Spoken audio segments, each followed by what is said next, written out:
We'll start with the prayers. Om Apyayantu mamangani Vak pranaschakshu shrotramatho balamindriyani cha sarvani sarvam brahma upanishadam maham brahma nirakuryam mama brahma nirakarot Anirakaranamastva anirakaraname asto te mai tadatmani nirate ya upanishatsu dharmaste mai santo te mai santo om shanti shanti shanti.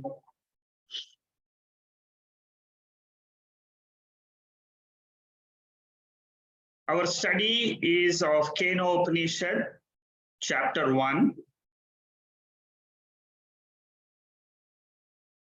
All Upanishads are having a single message. That message is about our nature. Who am I? Taittiriya Upanishad talks about Panchakoshas.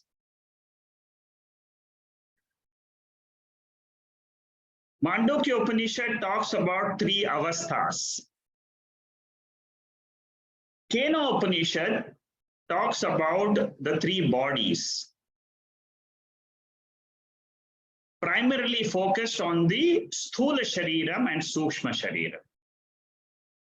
Tattva Bodha says that Atma is something different than the Panchakoshas, different than the three avasthas, and different from the three bodies. So whenever you study an Upanishad, you should find out how do I fit the Tattvabodha definition into the Upanishad.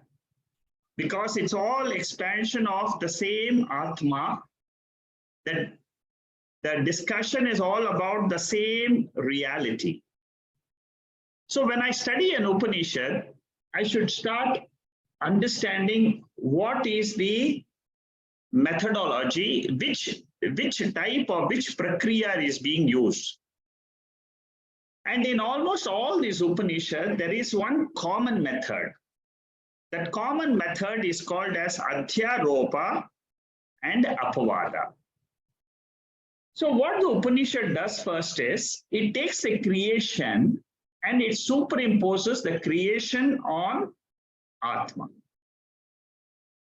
That is what is that step is called as Adhyaropa.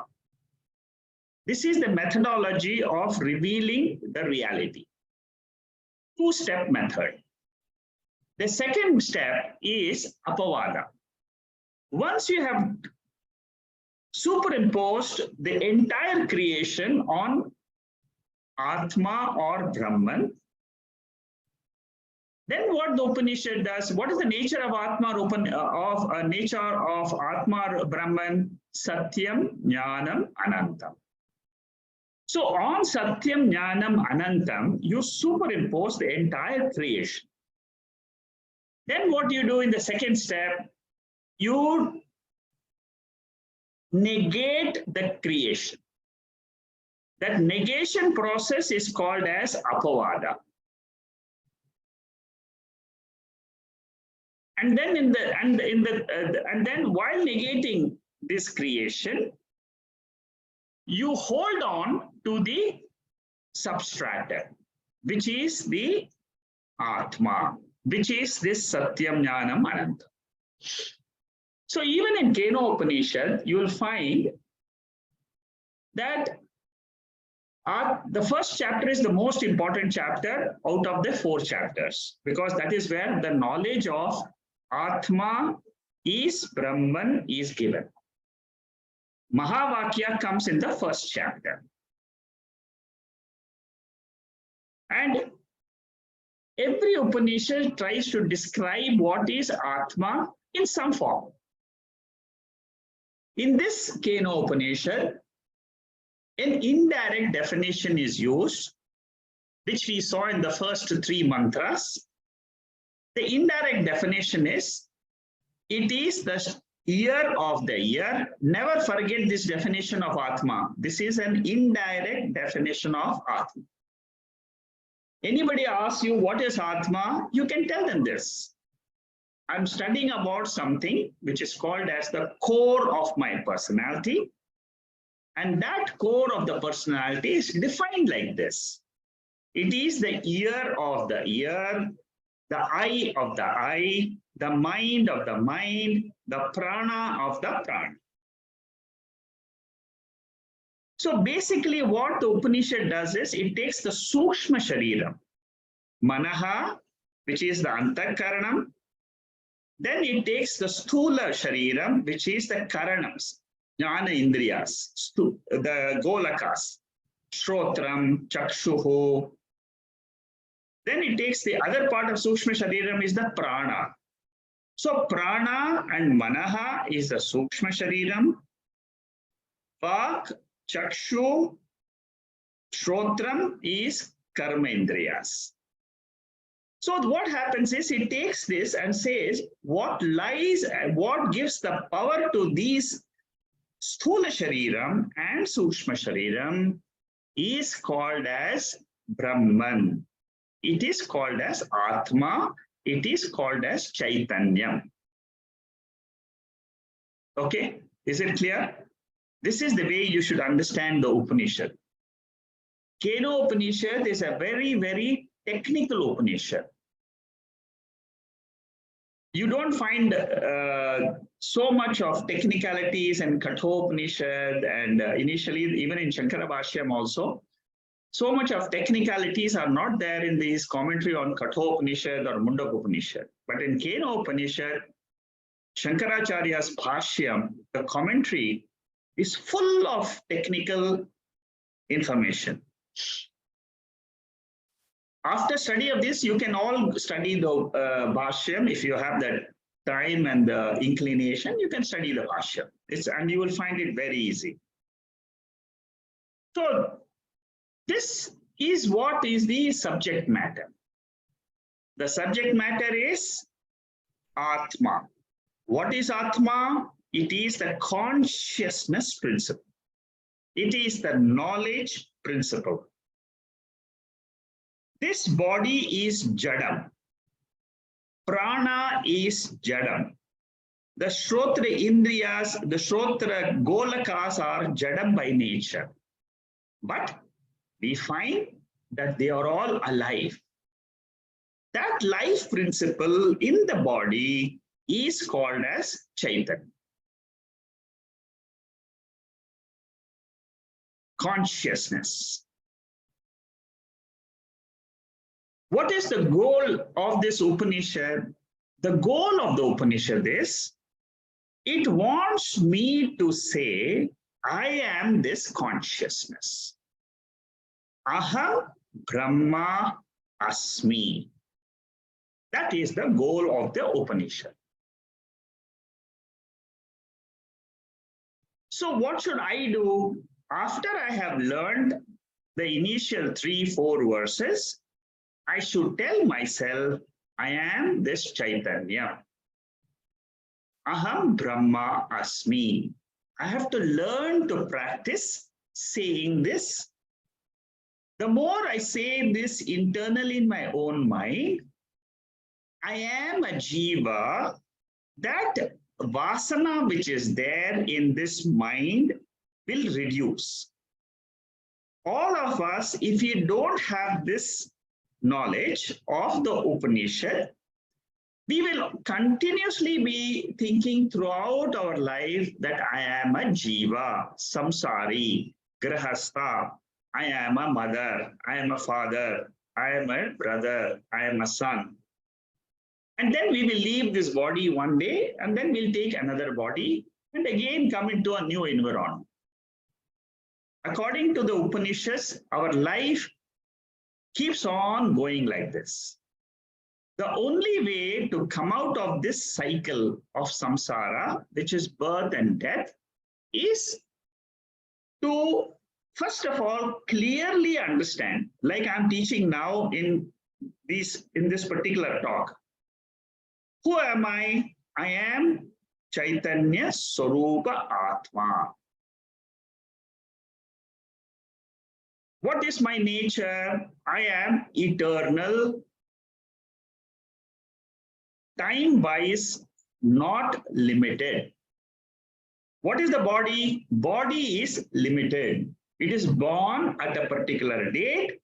It will go away on a particular date. But the Chaitanyam is unborn. It is eternally there. It is changeless. Nirvikara Sobhava. Changeless means what? I am a conscious spiritual being. I can say this at any point in my life. Any point, at any point, any moment of your life, you can say this, and that is the truth. Whether you say it or not, it is the truth. Because these are coming from the Creator himself. This knowledge is coming from the Creator of the universe. So I will not be wrong. So never feel that, how come something suddenly I can say this. No. Have faith in the scripture. Okay. So with this short introduction, I will go straight to verse number 4. Before that, I will go a little bit towards the end of verse 3. I have added a portion of notes from the Shankara Bhashyam, which I just want to highlight. I've added it on to the notes. See, what we have seen is Atma is not viditam, it is not known, it is not unknown. That is what we discussed last week. Viditam means what? Viditam means it is manifest.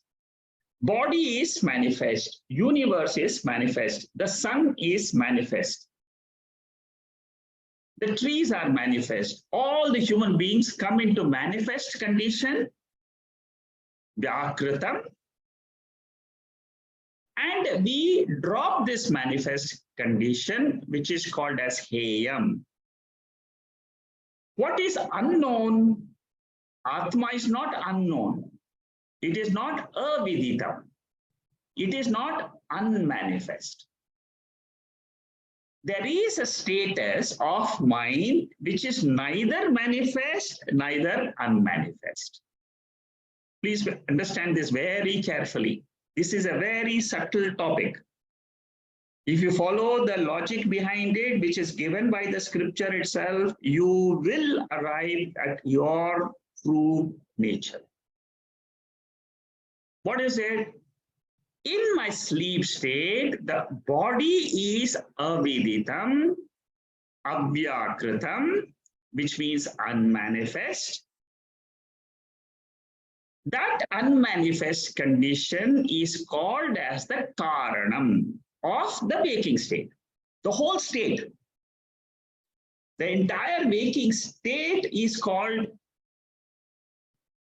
vyaktam or vyakritam, manifest, and the same whole state, waking state, goes away in the sleep state.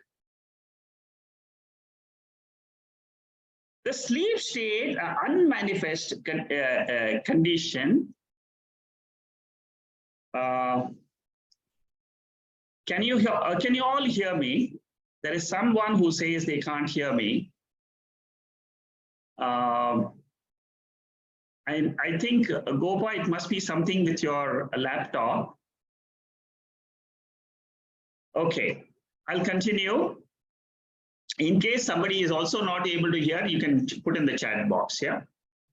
So what I'm saying is this unmanifest condition is what is called as the cause of the universe. For you, Don't look at the others. So this universe is known, which is experienced, and there is a knower, which is a consciousness principle. This is how you should understand Veda. Veda always talks about the knower principle as the subject. The knower is never a known object. It will never come in front.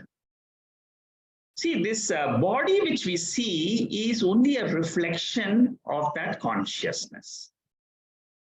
What we see as the body in a mirror is a reflection in the mirror. So similarly, this whole body which we see, the universe which we see, according to Veda, is nothing but it is a reflection in consciousness. What is consciousness? Consciousness is the subject. The known can be either viditam or aviditam. That means in the category of known, you have viditam and aviditam. And this category depends on whether the mind is sleeping or mind is awake. What about Atma, the real knower? It is neither got any state in it. There is no waking state, dream state, sleep state for Atma. There is no gross body, subtle body, causal body for Atma. There is no Panchakoshas for the Atma. Atma is beyond the known and the unknown. It is a transcendent principle. It is a higher principle. It is Paramarthika Swarupam. Paramarthika means what? Higher nature. So don't get confused. How can I experience Atma in the Vyavaharika state? Don't ask this question because it is a different category. Can you ask in the dream, can I see the waker? No, cannot, because dream state is of a different category.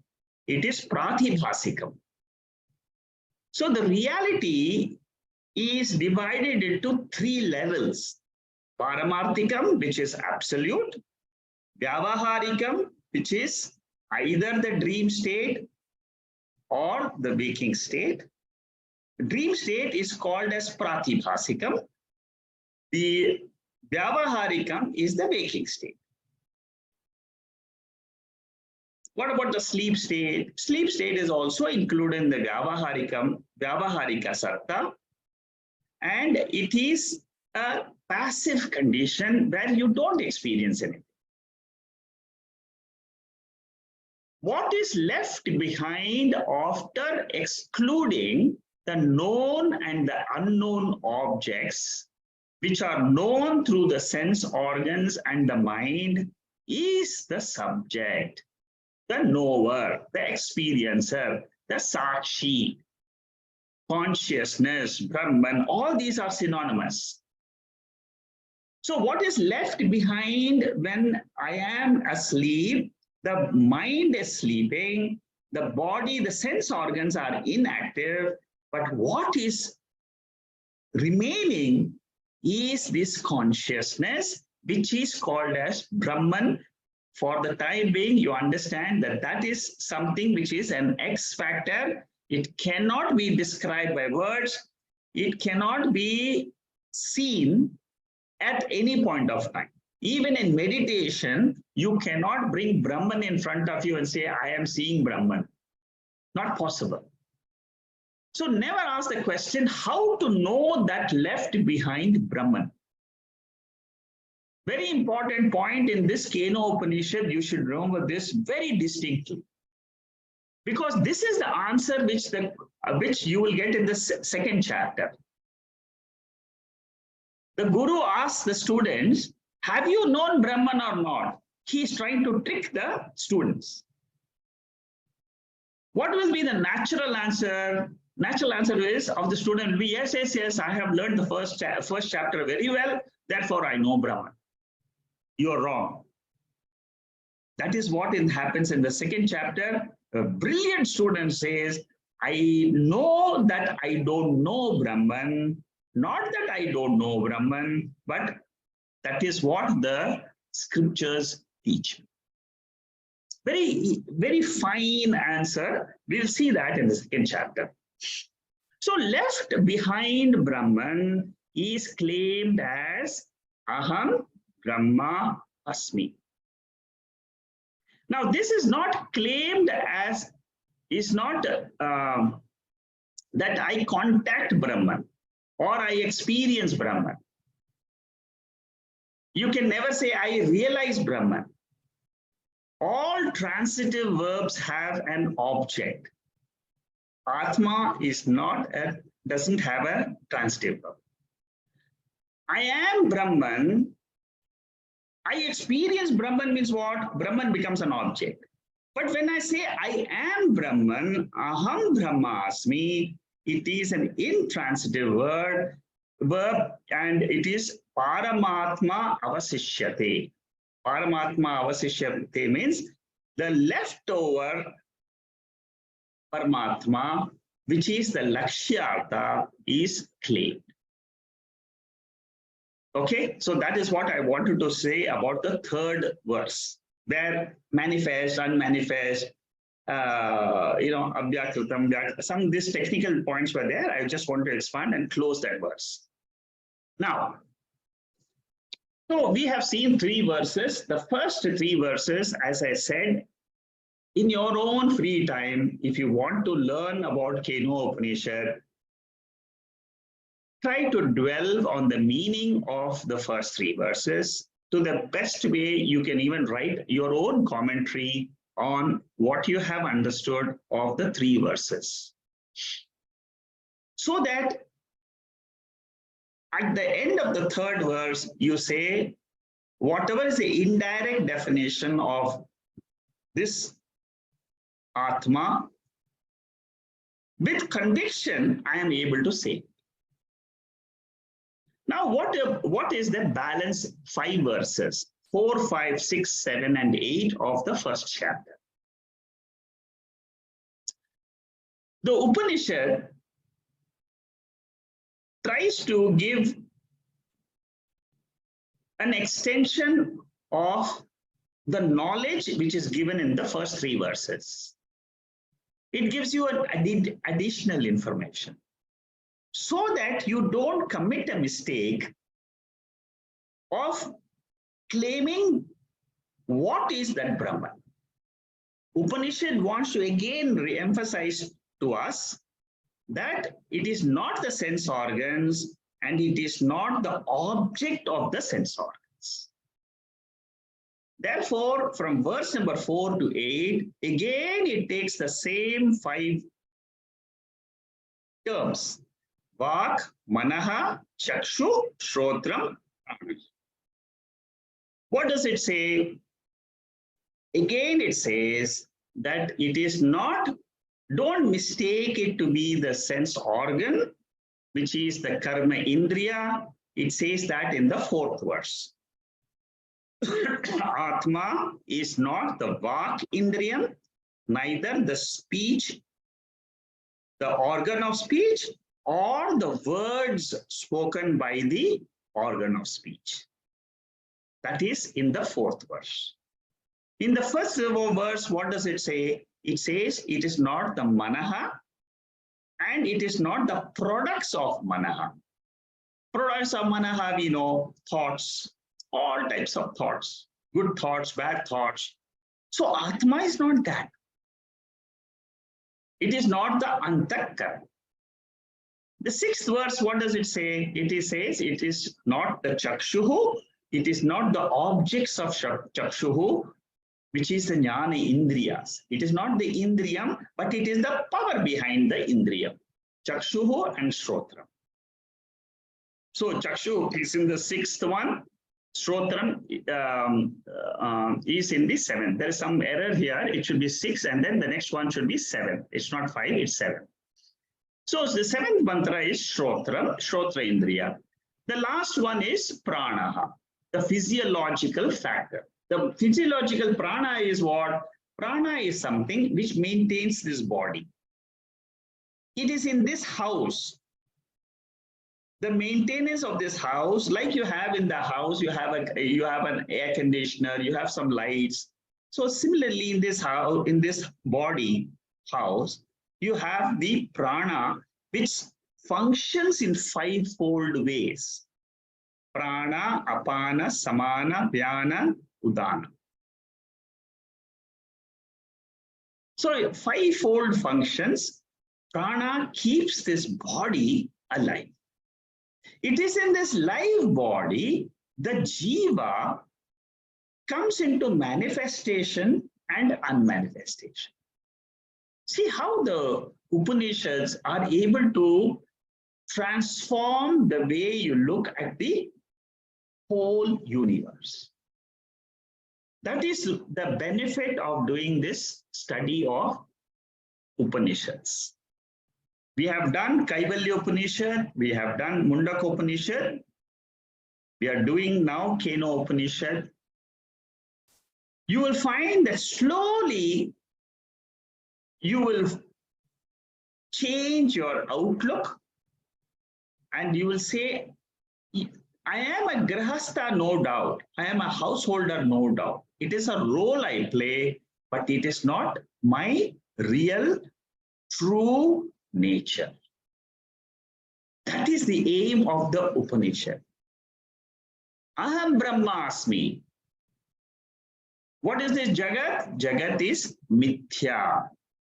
It is an appearance in consciousness. Consciousness is the limitless, it is timeless, it is always eternal.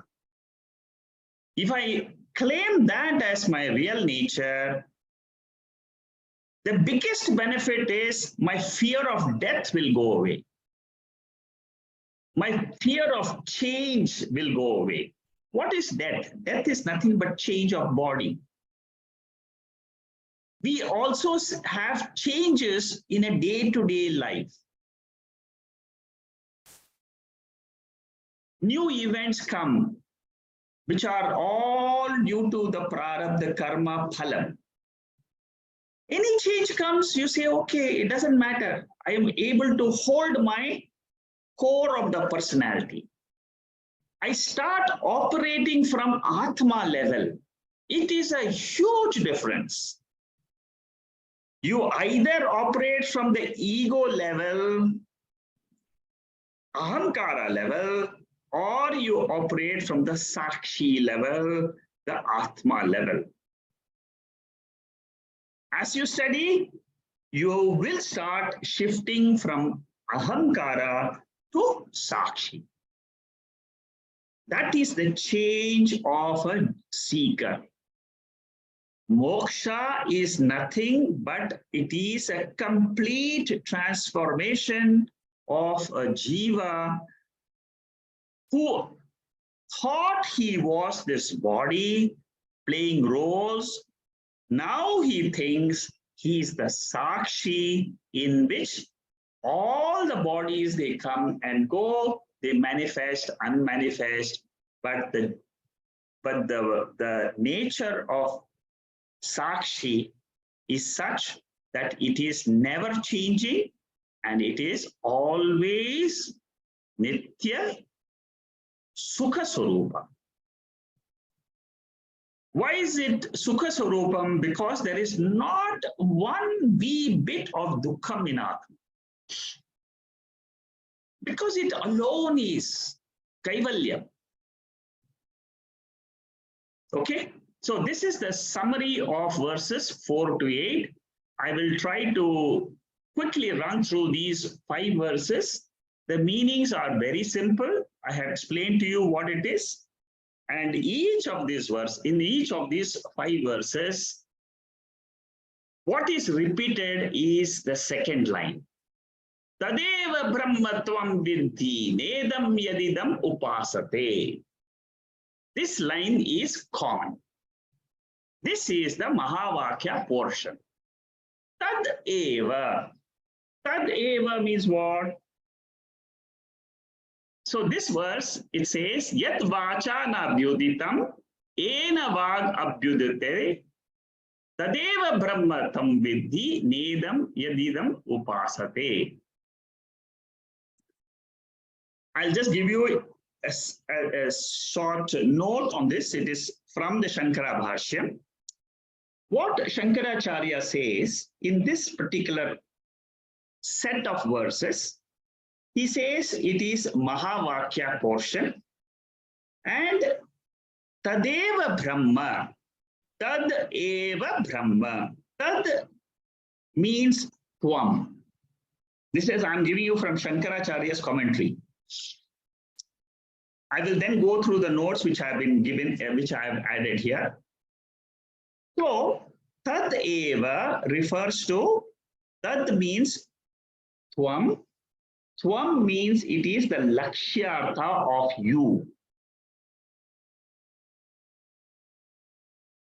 Normally, whenever you understand Mahavakya, you should always understand the concept of Vachyartha, Lakshyartha. Vachyartha of Tvam, Vachyartha means what? Direct meaning. What is the direct meaning of Tvam? It is the body, the sense organs, mind, prana. This is what I say I am. This is the direct meaning. What is the indirect meaning of Tvam?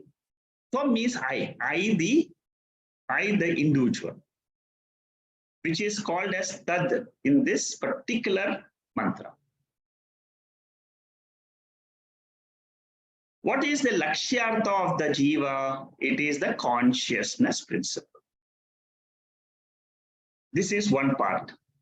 What is the second part? Brahma. What is Brahma? Brahma means that Paramatma. What is the Vachyartha of this Brahma? Vachyartha means direct meaning of Brahman is this Paramatma, the Ishvara, who is the controller of this universe. What is the Lakshyartha of the Brahma? It is the consciousness principle, which is called as Brahma. So, you are that Brahman, Tadeva Brahma. Tvam Vidhi. Tvam Vidhi means what? Come to realize that.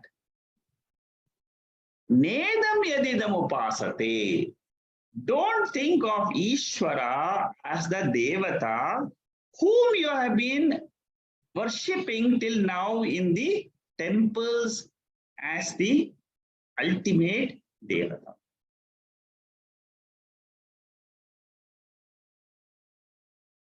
So Shankaracharya says that how does a student realize this Mahavakya?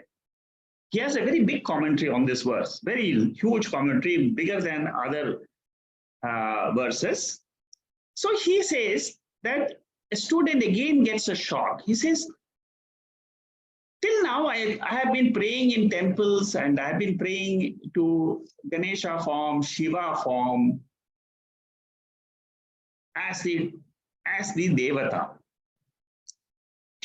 In his commentary, Shankaracharya says, when you come to Vedanta, that Devata which you have been praying to, put that as a part of the Vyavaharika Satya. Then what will happen? You will separate the substratum. What is the substratum? What is beyond this Vyavaharikam is this Brahman. Ultimately, it is this consciousness principle. So 3 levels you have to understand. One is the highest level, which is the Paramarthika Swarupa. For all of us, we should, whenever you try to understand Satyam. What is Satyam? Satyam means reality. This reality you can understand in 3 levels. The first level is the ultimate absolute reality, which is called as Paramarthika Satya. 1 notch down is the Vyavaharika Satya. Vyavaharika Satyam means it is a transactional reality. And the third one is called two notches down, which is called as Pratibhasika Satyam, which is the dream state, which is only projection of the mind. It is not a reality. It is only a partial reality. But in the dream state, you will never understand that. You have to go beyond the dream state, come to the waking state. In the waking state, you will not realize I am Brahman, but you have to go beyond. How to go beyond is this methodology, Adhyaropa Apavada. It is possible. All seekers of the past have gone through these three levels and have gone beyond the waking state to this Paramarthika level, which is called as Brahman. So Tadeva Brahma is Mahavakyam. You are that Brahman. You are that consciousness principle. You are that reality. Tvam Vidhi. Realize that. Nedam Yadidam Upasate. Don't think that what you have so far taken as Ishvara, Saguna Ishvara is not the reality. There is Nirguna Ishvara, which is formless. That is why you come to Vedanta. When you come to Vedanta, you have to realize there is a higher level of Ishvara, which is Nirguna Avastha.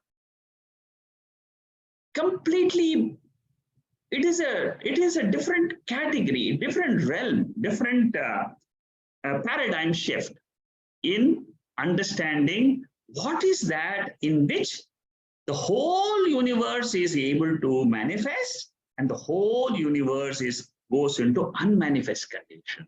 It is that power which manifests, unmanifests, manifests, unmanifests. That power is called as Maya Shakti. Okay, I just wanted to share this Shankaracharya Bhashyam on this particular verse, very beautiful verse, and he's the one who has summarized, which I gave you in the previous chart.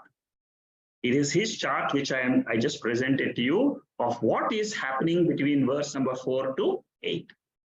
So in each of these verses, the first line is only talking about, it is only re-emphasizing, it is not the speech, it is not what the speech can reveal.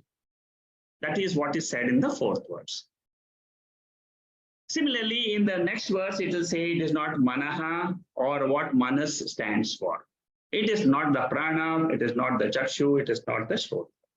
That is how the whole chapter ends. So now you have a bird's eye view of the entire Keno Upanishad, the first chapter consisting of 8 verses. That is the gist of the entire 34 verses.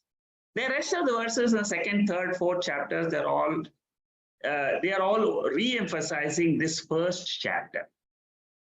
If you want to revise, you should revise the first chapter again and again, like how you do the mantras of Mandukya mantras. You revise the 12 mantras. Again and again, you revise the 12 mantras. In Kaivalya, I gave you 6 mantras to revise. Similarly, in Mundaka Upanishad, I gave you about 10 mantras for revision, so that you are able to come to this final goal of the Upanishad to make me say, Aham Brahma Asmi. It is a personal revelation, and it is this which gives the benefit of Jivan Mukti and Videha Mukti. It is this conviction that I am Atma, which gives me fulfillment in life. Okay, with that now, I will go a little bit faster to describe the 5 verses, because I've given you the entire gist. What speech can't reveal, but what speech reveals is Brahman. Because whatever the speech, what does speech reveal? Speech will reveal words, sentences. What do the sentences, words ultimately mean? There is one power which is revealing this entire Jagat. In this particular fourth mantra, Brahman is used for the first time in this Upanishad. Tadeva Brahma. The power of speech is not the instrument of utterance. It is not the organ. The power behind the bulb is electricity. The power behind the organ of speech is Atma. So what is the power of speech? It is the manifestation of Atma Chaitanyam.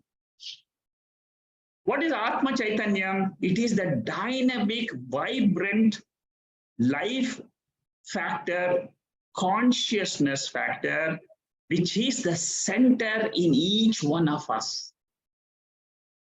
Nobody can say that I am the body. All of them can say I am this life principle, Atma. That is the truth. That truth has no name and form. Name and form is given to a body, like the electricity which is running behind the filament. The truth manifests as the power behind the speech, behind the eyes, behind the ears. So when it is not conditioned by an instrument, that is called as Brahman. Can you understand? Very important sentence. Consciousness unconditioned, without the body, mind, sense organs, pranas, is called as Brahman. Consciousness with conditioning of the mind, sense organs, prana, is called as the Jiva Jagat Ishvara. So the absolute truth, Paramarthika Satyam, is this eternal, unconditioned substratum called as consciousness.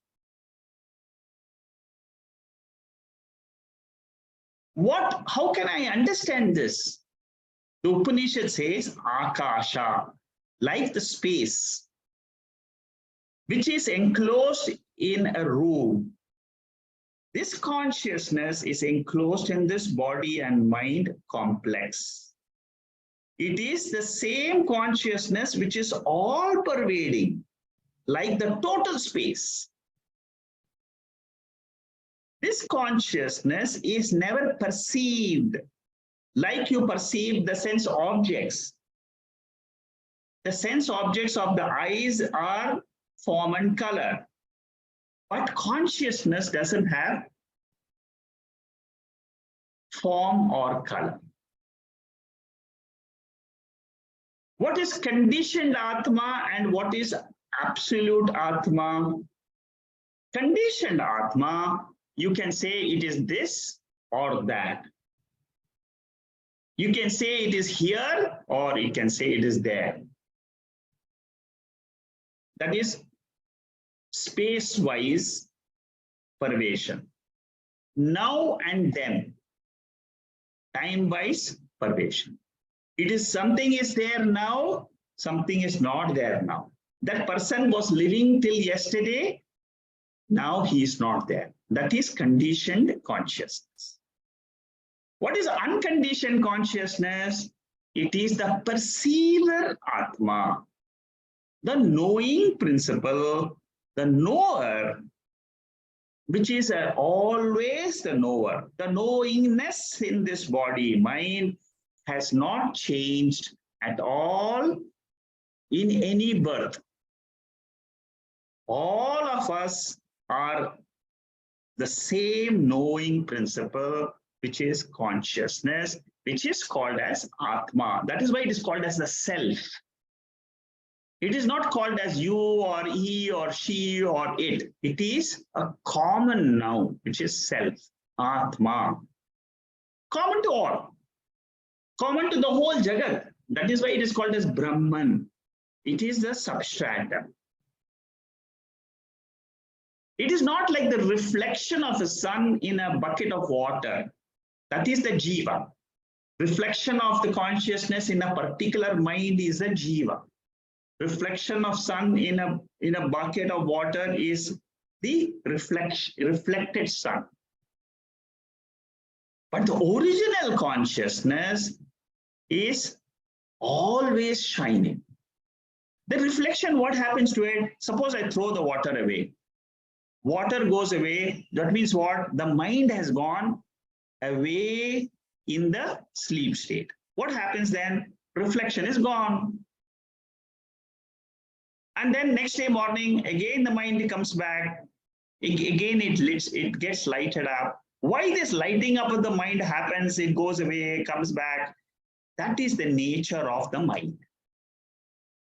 That is the nature of Prakriti. Maya Shakti. That is the way Shakti operates. Like your speaking ability. When you speak, what happens? The Shakti is there. Your hearing ability, the Shakti is there. Shakti means the power. It manifests, it unmanifests. It manifests, it unmanifests.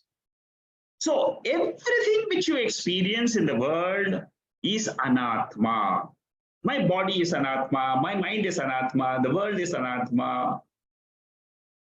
When I see you as the body and mind, you are anatma. But when I see the consciousness in you, I get this ability through the study of Veda. It is a knowledge principle. Veda is an instrument. I learn how to use that instrument. I use the instrument, I get freedom. I don't use the instrument, I am in bondage. So the Lord without the name and form is called as Brahman. The Jiva without the name and form is called as Atma. And what is the reality? The reality alone exists. That is the way the Veda describes this Brahman. Mandukya Upanishad says Advaitam Brahma. That is the word used in Mandukya. Even in Kaivalya Upanishad, it says you are Advayam. That means there is no duality. This is a slightly subtle principle. The way you understand is, in this light of consciousness, I perceive the world, I don't perceive. That light continues. What is this ahamkara and mamakara? I am this body, I am suffering. This is what is called as ahamkara. I have a wife, I have a husband, I have a brother, I have a sister, I have a car. All this is called as mamakara. For transactions, you have to use aham and mama. Don't neglect this. For transactions, you have to use aham and mama. But when you're not playing the transactions, who are you is the question asked by the Veda. And then the Veda answers that as Atma.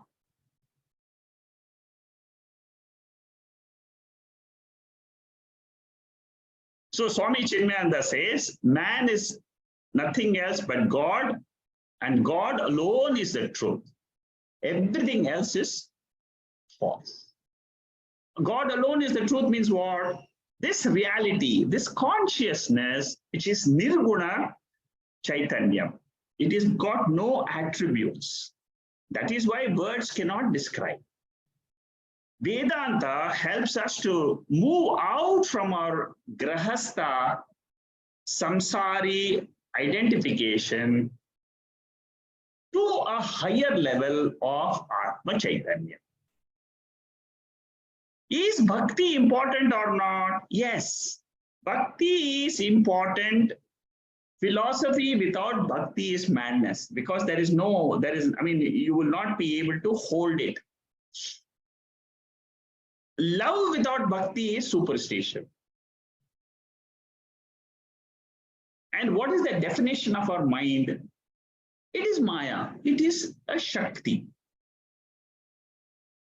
How does a jnani understand his mind? He says it is a bundle of impressions. What are impressions? Vasanas. What are vasanas? As soon as you get up in the morning, what do you think about? What do you think early in the morning? That is what is called as vasana. Whatever is left over from your yesterday's transaction carries on the next waking state, and all those impressions you start again putting on your role and start the day. What happens when you change the mind, change the body? The mind continues. In the next shariram also, you start and say, okay, I have these things to do. You become a karta and bhokta. Again, you take another shariram, you become a karta and bhokta. That is what is called as samsara. Mind is an unceasing flow of thoughts like a river. See how, when you see a river flowing, if you have watched the Ganges or Brahmaputra or any ocean, or you go to the beach, just watch the flow of water. Continuously it is flowing. So similarly, my mind, right from birth till today, is constantly thinking about something or the other. What Vedanta says is, take one step back. Ask the question, is this mind real? Or the seer of the mind is real?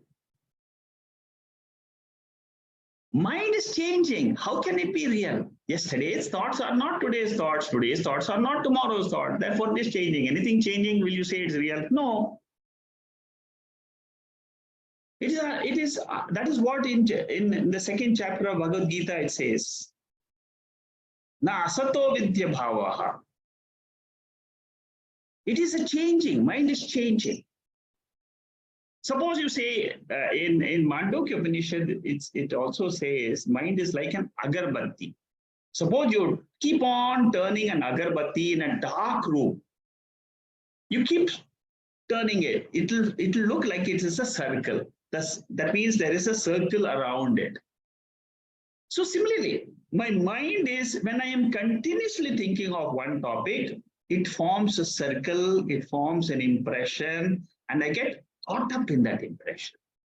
The I, which is always separate, I, which is Sakshi principle, it becomes one with the thought, one with the mind, and the mind appears to be solid, luminous for all innocent persons who don't know there is Atma separate from it.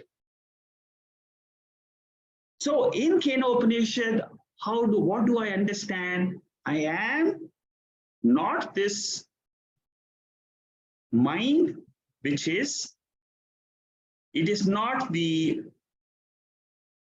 body, it is not the Sukshma Shariram, it is not the Sthula Shariram, but I am someone different.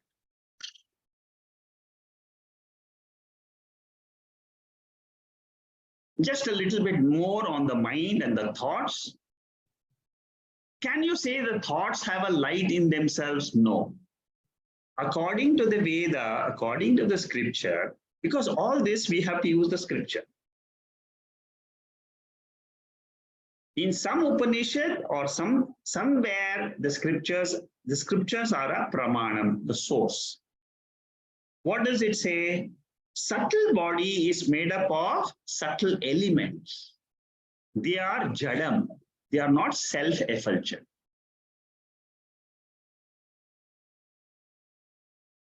So when we close our eyes in meditation, is the thoughts are they self-effulgent or are they seen by a conscious entity? That is what is the question you should ask in meditation. you will always get an answer. I am someone different than these thoughts. The moment that realization comes, you have come to a very high pedestal in spirituality. Very high. From a normal being, you have become a spiritual being. Mind is near the center. The center is the glow of Atman, the light of the soul, or whatever you may call it. Soul here means Brahman, the light of consciousness. So the light of consciousness in us is the vitality behind all the sense organs, is the gist of all these mantras. It is the light behind the sense organs, it is the light behind the prana, it is the light behind the... It illumines all the thoughts. That electricity principle in my body is called as Chit. I conduct the whole life with the help of this consciousness knowledge principle. It is a knowledge principle. Therefore, when I say I am this Brahman, means I am the knower, experiencer, consciousness. I am not the body, I am not the sense organs, I am not the mind, but I am the knowing principle. We all have to look within ourselves, not outside in the world, because outside is only the sense organs operating. Sense organs are operating in their respective fields. 5 sense organs are there, 5 roads are there. Keno Upanishad says this beautifully. 5 roads are there. Each sense organ, there is a road. They walk in that road alone. Form and color is only for the eyes. Sound is only for the ears. Skin is only for the touch. The nose is only for the smell. The tongue is only for the taste. Tongue cannot hear. Eyes cannot smell. They have their own parts, own sense objects, and I am someone different than the sense organs. The divine presence is there in each one of us. I have to only touch my heart and say, I am that divine consciousness. I am eternal. I am always there. There is no death or birth for this consciousness. It is what I am when I drop this mind in the sleep state. So man is the embodiment of this truth, which is called as Atma. Very beautiful verse, right? So as you go through these verses, you'll feel a joy coming in you. You will find that, oh, I feel truly blessed listening to this. Because you are touching the core of your personality. Yen manasa na manute, yena hor manomatam, tadeva brahma tvam vidhi nedam yadidam upasate. Very simple, isn't it? The whole Keno Upanishad, 8 mantras can be easily by-hearted, and it can remain as your permanent aid for meditation. Just sit down and think. You'll be blessed with, and you'll be in a different realm of consciousness. What does this verse say? Yen manasa na manote. That means mind cannot think of this Atma. Thought cannot go in the direction of Atma. Because why? Because it is the power behind the mind. It is the power behind the thought. Why we don't realize we are Brahman? Because we have self-forgetfulness. The moment we get up in the morning, we start identifying immediately with our body, mind, And then we say again, the whole day starts, and then roles start, and then we get immersed in our roles. So we forget that we are Atma. That is why I said in the beginning, learn, practice to say, I am Atma. I am Atma. All of us can say it. The more you practice to say, this, I am Atma, the more you will enjoy these talks, the more you will search in the Upanishads, more information, more clarity on this Atma. This ignorance about Atma is called as Avarana Shakti and Vikshepa Shakti in the mind. Our mind is covered with ignorance. Why is it covered with ignorance? Because that is the power of the veiling Shakti of Maya. I have to cross over that Shakti of Maya to realize my real nature. This is a technical topic. How the mind operates, how the Vikshepa happens in the mind, this is a technical topic. Our mind has got two problems. One is it is covered in darkness about this Brahman or this Atma.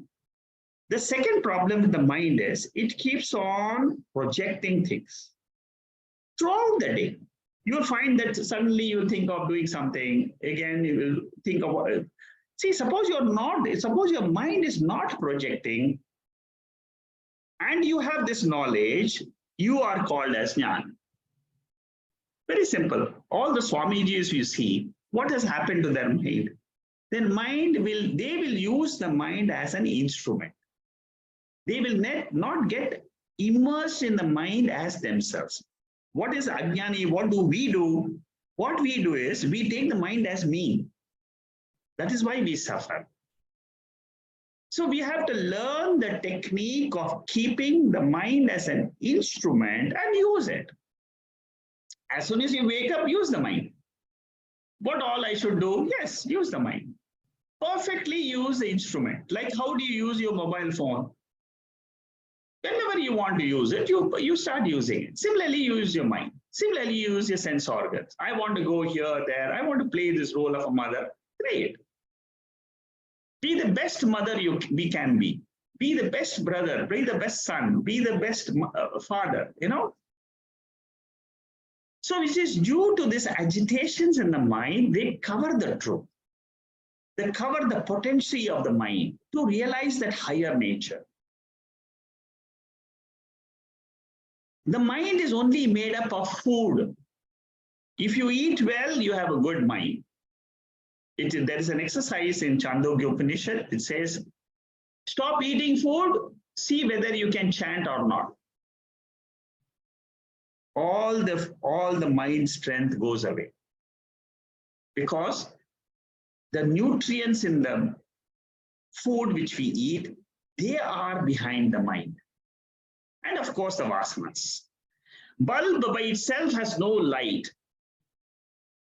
But bulb with the current gives us the glowingness. Similarly, mind by itself has no feeling. But with the consciousness, with the spiritual essence, it becomes a live, feeling mind. I can feel the world. I can feel my emotions. But when mind turns to look at itself, it makes a right about turn. Then what happens? It stops perceiving the world. It remains as art. So bereft of the spirit, bereft of that electricity, the tungsten cannot glow. The mind becomes inert like a pot. It becomes inert like that's what happens to our mind in sleep. The consciousness is still there. It is still shining independently in the sleep state also. But the mind has stopped taking that power from that consciousness. It It doesn't borrow that consciousness in the sleep state. It borrows the consciousness in the waking state and it experiences the world of plurality.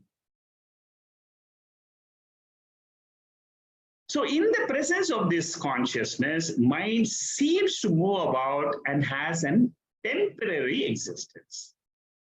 It is not eternal. What is eternal? The spiritual essence, which is Brahman, which is consciousness.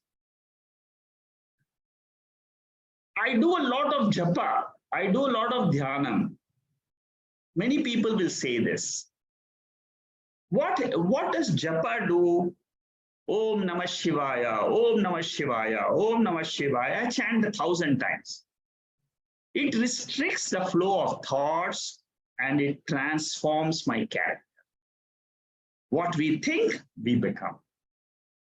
So the more I think of this Atma, the more I will become this Atma. It is Abhyasa.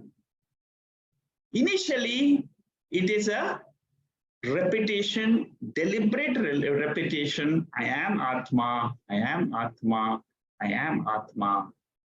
After some time, the will goes away, but I am Atma remains in your subconscious mind, which is called as moksha. And that will never leave you at any birth. Aham Brahma Asmi, once it goes into your subconscious mind, that is what is called as mukti. I am that. Tadeva Brahma.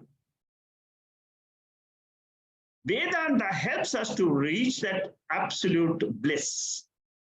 Now you understand what is that bliss. After having realized the Mahavakyam, how I have taught you how to understand the Mahavakyam. Very important.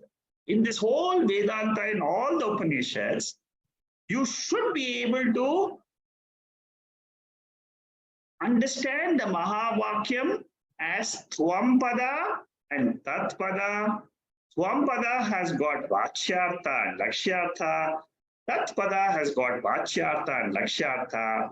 You drop the Vachyartha, the direct meaning, you hold on to the indirect Lakshyartha meaning, which is consciousness at the individual level, and then the consciousness at the totality level, which is called as Brahman. You then equate the two and you say the same Atma is nothing but Brahman. That is the essence of all Vedantic literature. That essence is called as absolute bliss. It is not relative bliss. Relative happiness is coming and going. I have one laddu, I am very happy. After 2 days, I have forgotten the laddu, I want another laddu. That happiness lasted for a short time. Fulfillment in life comes when I realize this Atma as my nature. That is what is called as Purnaha. We chant this mantra, Purnaha, Purnamidam. That is the essence of that is the essence of all the Upanishads. Atma is an independent life force. We are going to see the nature of Atma in the next 2-3 verses. It is an independent principle. And this verse number 4, 5, they're all based on the second mantra. They're all expansions of the second mantra. It is Shrotrasya Shrotram. It is Chakshusha Chakshu. That is what we are seeing in all these mantras. I will go a little bit into the depth of, before we go to the 6th mantra, I will go and explain to you the 5 principles you should know about this Atma. What are the 5 principles? Very important principle, because if you understand these principles, you will never get caught up with the notion that I am the body. I am the mind. I am the sense organs which are seeing the world. What are the basic 5 principles you should keep about Atma? Whenever you study any Upanishad, whenever you are learning about Atma and Anatma, these 5 principles are very important. These 5 principles are given mainly in Keno Upanishad.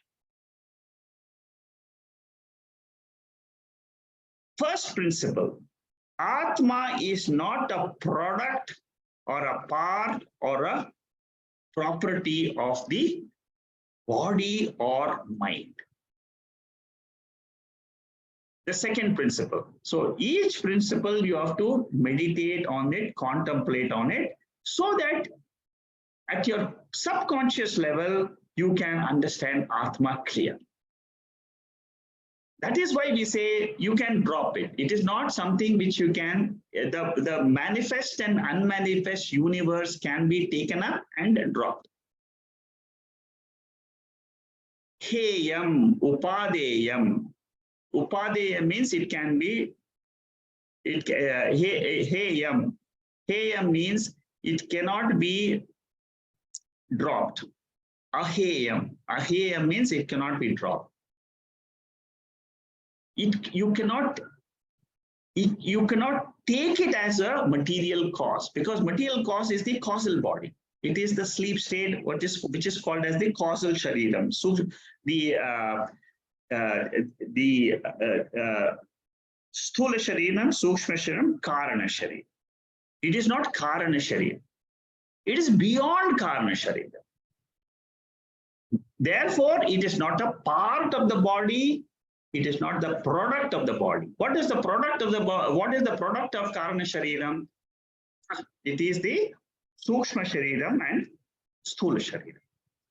What is Atma? It is beyond all the 3 Sharirams. Shankaracharya, in his commentary, he goes into big analysis of why it is not part, why it is not product, why it is not property. In many Upanishads, he discusses this. It takes a long time to go into those details, but just for us to understand here, the first principle is Atma is not, that means what I should say in my meditation, I am not a part of the body. I am not an attribute of the body. Body has got color. Atma has no color. Nirupa, there is no rupa. Atma has no varna. It is not male or female. Atma is pure Satchidananda Swarup. Is Satyam the property? No. It is the nature. Chaitanyam, is it a property? No. It is nature. Swarupam. Swarupam remains eternal. Always it is there. It doesn't change. Attribute, which is a guna,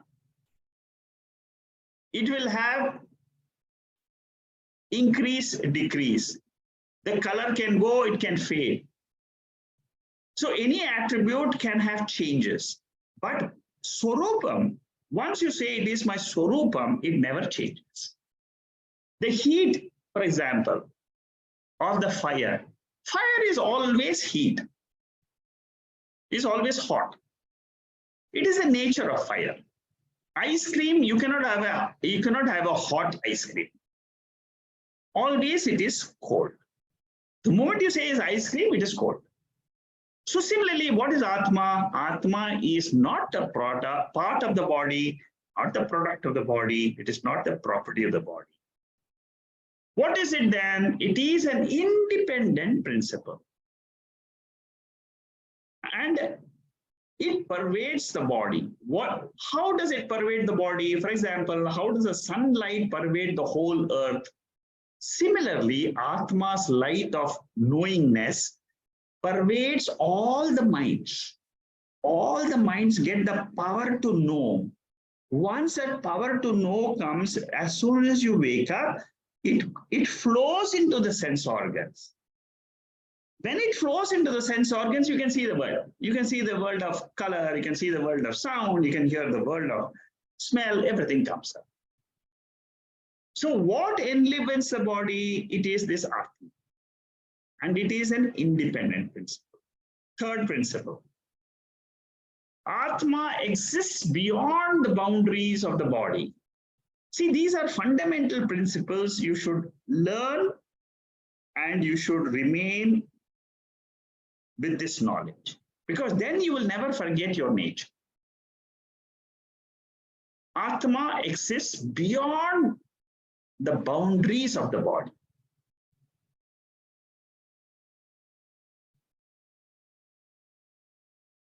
It survives the death of the body. There are pramanams in the Upanishads which describe all these 5 points. Whatever I'm giving you is nothing, it's not my own this thing, it is all from the Upanishads. Atma survives the death of the body. It survives the change which happens into a new rebirth which happens. It remains forever, it remains the same. If Atma survives their death, how come I'm not able to transact? It is because there is no medium of transaction, which is the mind. Mind has left the sthula sharira.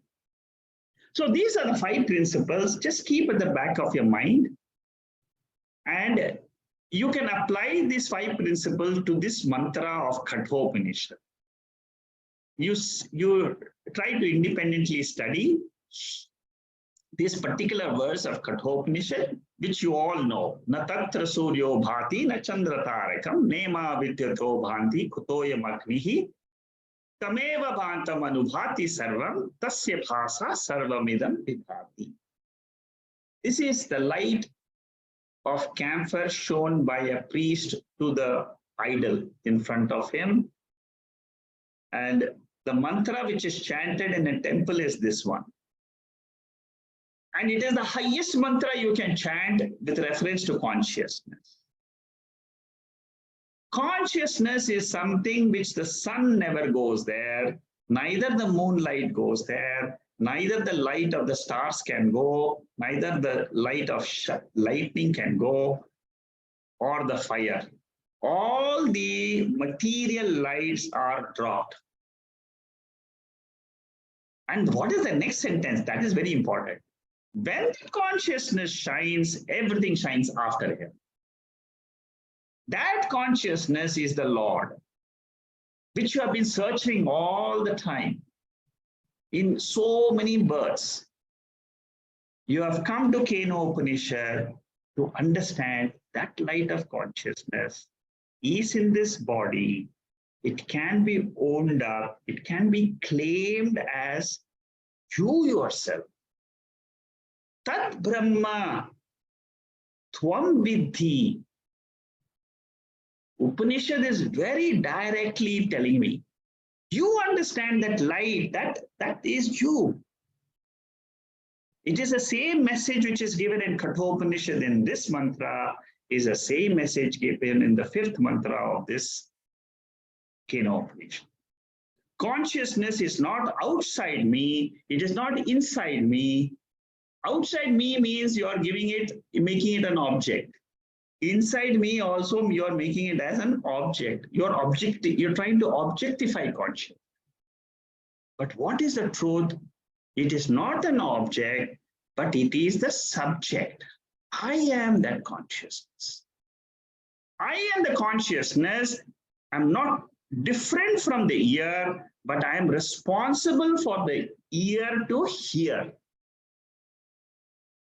So whenever the eyes are functioning, ears are functioning, mind is functioning, can you take your mind away from the organ to this power behind the organ and claim that you are existing as such an Ananda principle, Atma, which lends a sentiency, the power to the body and mind to function. Sarvadharman parityajya mamekam sharanam vraja. Aham tva sarva papebhyo moksha ishyami ma shuchaha. 66th mantra of 18th chapter of Bhagavad Gita reveals this Atma, abandoning all the dharma of the body, mind, and the sense organs. Take refuge in this Atma as your real true nature for peace, security, and happiness. And you will realize moksha. I will liberate thee. I here stands for consciousness principle in this body. Atma principle. This is the way you understand Bhagavad Gita. Very important mantra of very often quoted. One mantra which you always will hear again and again in several sessions of Bhagavad Gita is this mantra. Why? Because it is defining the truth. It is defining you, the Atma. It is not the transacting consciousness, but it is the absolute consciousness. Transacting consciousness is the ahamkara. And it is not the non-existent consciousness, which is tuchha, which is never there. Consciousness, while it is transacting, it is called as Vyakta Chaitanyam. When it is not transacting, it is called as Avyakta Chaitanyam. What is Vyakta Chaitanyam? Manifest consciousness. What is Avyakta Chaitanyam? Unmanifest consciousness. Unmanifest consciousness is the light which is not visible because the medium is absent. The medium is the mind. The medium are the sense organs. So non-perceptibility of the light or of the world is not the proof of the non-existence of this light. Consciousness is always there. Eternally there. It is an independent principle, which is the Devaha, which is enlightening this body. It is called as Shrotrasya Shrotram. It is called as Chakshushat Chakshuhu. What is Shrotram? Shrotram means it is the ear which is visible. Shrotrasya Shrotram means what? It is the invisible Atma behind the ears. What is without the objects and the universe in sleep is called as consciousness. Important sentence. Whenever I am in my Swarupam, I will be without the universe. I will be without the body and mind. That is why it is called as nature. What is my nature? My nature is Atma. That in that nature, is there a medium of transaction? No. It is then it is not nature. Right now, I'm in the waking state. Is this the nature? No. Nature, my Swarupam, is consciousness. It is alone is Advaitam principle. That is Shankaracharya's master stroke in his commentaries on Upanishads. Advaita philosophy is the only philosophy which talks about Atma being alone, non-dual principle. Only by knowing this non-dual reality, I will get moksha. By knowing duality, there will never be moksha, is Shankaracharya's conclusion. As long as you're in duality, there is no moksha, because you are always a subject, there is an object in front of you, there is no freedom from this. Ahamkara is never free. Sakshi is ever free. I am the consciousness, I am not the eyes or the mind or the sense organs. They are the incidental medium of transaction. In sleep, what happens? I continue to exist, but the body mind stops functioning. That is why it is called, Atma is called as Avyavaharyam. That is the nature of Atma. Avyavaharyam means what? This comes in Mandukya Upanishad. Avyavaharyam means it never has any transactions in it. In its presence, transactions happen. In its presence, transactions stop. But in itself, there is no transaction. So my happiness, when I say I'm very happy today, they never use the these type of words. I'm happy and I'm very sad, I'm angry. All this, all at the Vyavahara stage is okay. But when it comes to, when you come to Vedanta and you start learning the Vedanta, you will find that you will stop using these terms more. It will become less and less, and you will say, I am Atma more internally. See, you don't have to keep telling others. Internally, you will say, I am this Atma, I am Avyavaharyam, and that is a transcendent principle. What is the difference between a knowledgeable, wise person and an ignorant person? Ignorant person includes body-mind complex when he says I. Wise person excludes the body-mind complex and he says I. What a big difference. Contemplate on this. Jnani is also saying I, but he has dropped the body-mind in his mind. I means consciousness for him. What is the consciousness? Which is alone is as it is in the sleep state. He has dropped all the avidya. His ignorance about his nature has gone. What is Ajnani doing? He doesn't even know about the existence of this Atma. Always he's thinking about ahamkara, ahamkara, mamakara. I have got this, I have got that, I have this problem, I have that problem. That aham and mama never leaves him. And is completely ignorant about consciousness or Atma. So all who have studied the first 5 verses can see the difference between a jnani and an ajnani.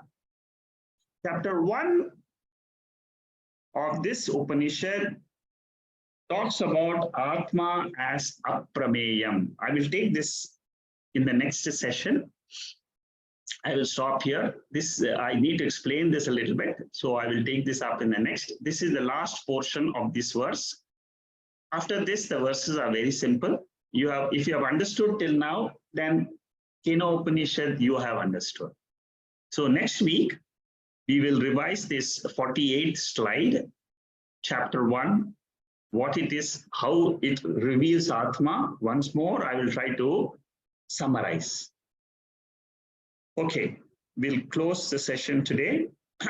Om Purnamada Purnamidam Purnat Purnamudachade Purnasya Purnamadhaya Purnameva Vasishyade. Om Shanti Shanti Shanti. Hari Om Sri Guru Bhyo Namaha. Hari Om.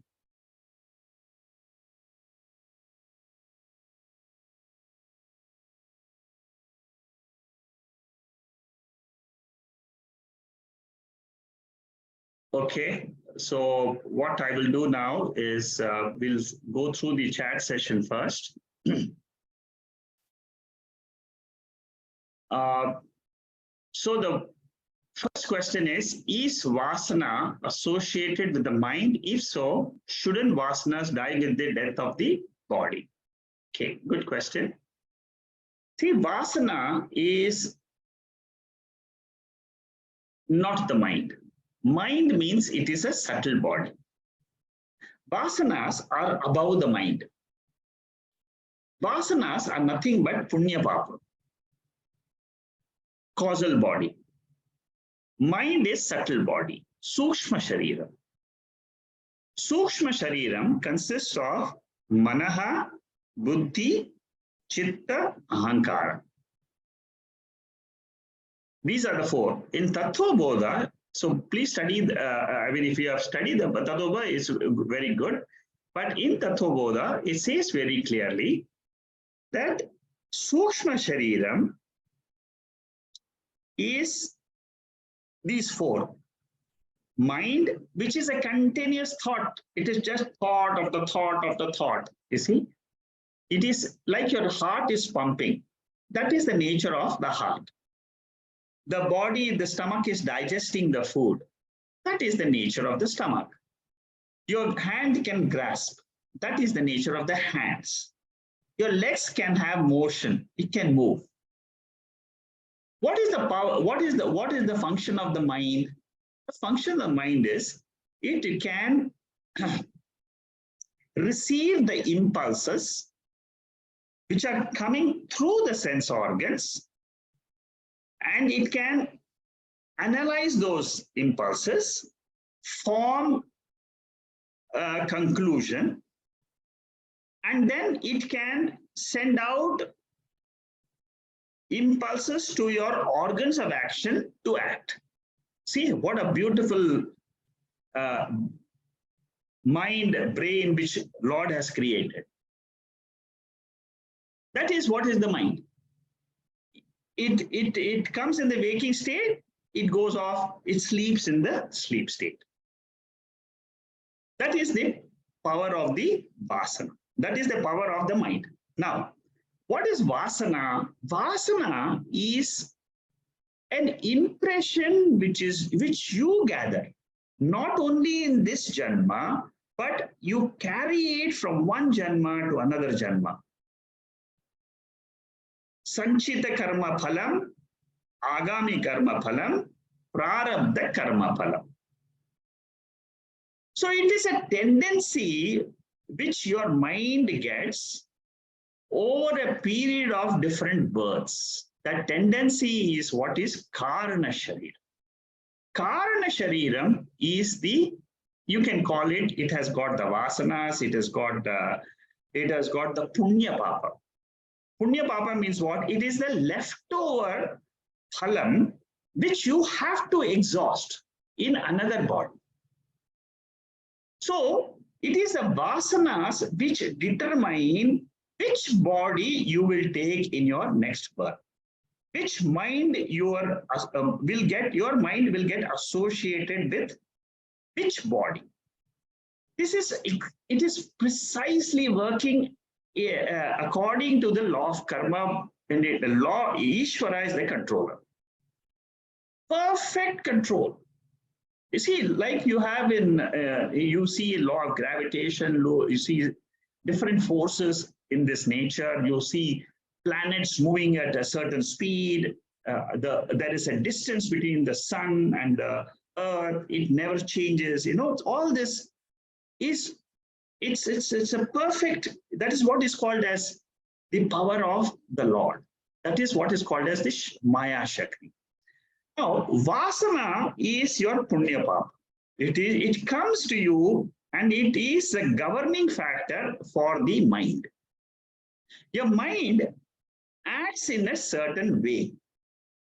For example, you become a doctor, you become a lawyer, or you become a computer specialist, you become a scientist, you become ABC. Your personality is totally different than another person. So the vasanas, they gather, they are the leftover impressions which gather and it carries on to the next birth. Okay, I hope I have made this, I've tried to make it, there is a lot of things we can discuss on this topic, but vasanas, you remember, it is the ultimate. In the BMI chart, you will find the vasanas are the right at the top. Beyond these vasanas is the Om, that is Atma. When you are at the level of Om in the BMI chart, I hope all of you are, if you do not know the BMI chart, you write to me, I will send you the BMI chart. But in the BMI chart, body, mind, intellect, then you have perceiver, feeler, thinker. Then you have objects, emotions, and thoughts. These are the three levels, and above them is this vasana. Vasanas, they control the entire ego in us, the personality in us. Your vasana is different, my vasana is different. If you take a child, you will start seeing the vasanas in the child. A child will be drawn to a certain toy. It will discard another toy. A child will go in a certain, as it grows, you will start seeing the vasanas slowly emerging. So you can see it. In a growing up child, if you have a child who is growing up at home, you'll find that. And it is this vasana which ultimate, and okay, another point I would like to emphasize is, sometimes we are not able to drop these emotions. You will find this. After learning Vedanta also, certain emotions which you go through, you're not able to get rid of it. Very important point you should note. The only way you can get rid of, that is why vasanas are kept there, and above that is the sakshi. The only way, the only remedy to come out of these persecutions of your emotions, again and again thinking of the same problems, is by knowing you are a sakshi. I am a sakshi. I am the Atma. I'm never affected by the vasanas. Vasanas are at a lower plane. I take it, and this knowledge will come to you only when you learn the Bhagavad Gita or the Upanishads. To a normal person, you will never get this knowledge. That is why a jnani can drop his vasanas in a split second. And even if the vasanas disturb him again and again, in his mind before he goes to sleep, he knows very clearly it is a relative world of vasanas which I have experienced, but it is never going to touch my core personality. That knowledge is what you should hold on. It will free you from this vasana persecutions.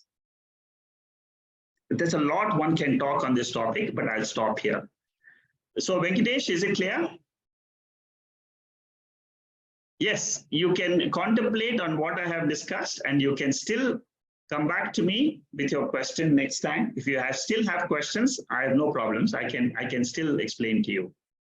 So Shanmugam is unmuted. Everybody, you can use your mic and you can speak if you have any other questions. Ekarji. Yes. Ram Kumar here. Ram. Can you please explain about that incense stick and smoke?